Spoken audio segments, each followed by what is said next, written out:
lived. Bach's music provides us with the grand summation of all the techniques practiced by the great masters of North European music since the early Renaissance.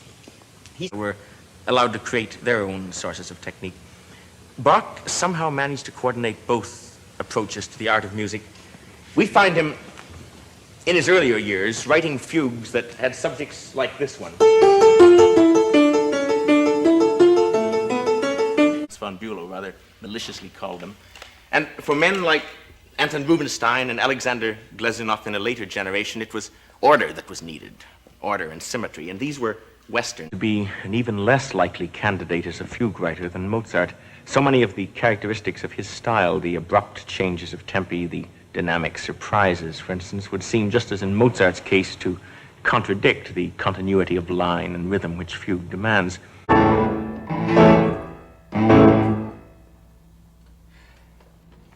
Leonard Rose wishes you good night. I wish you good night, and Beethoven wishes you good night.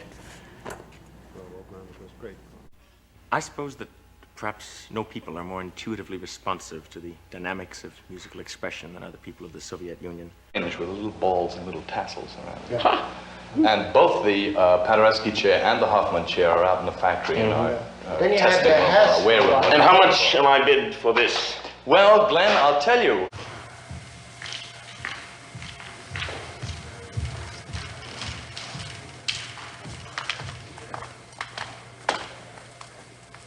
Okay, let's go. Want to do the whole thing again? Yeah.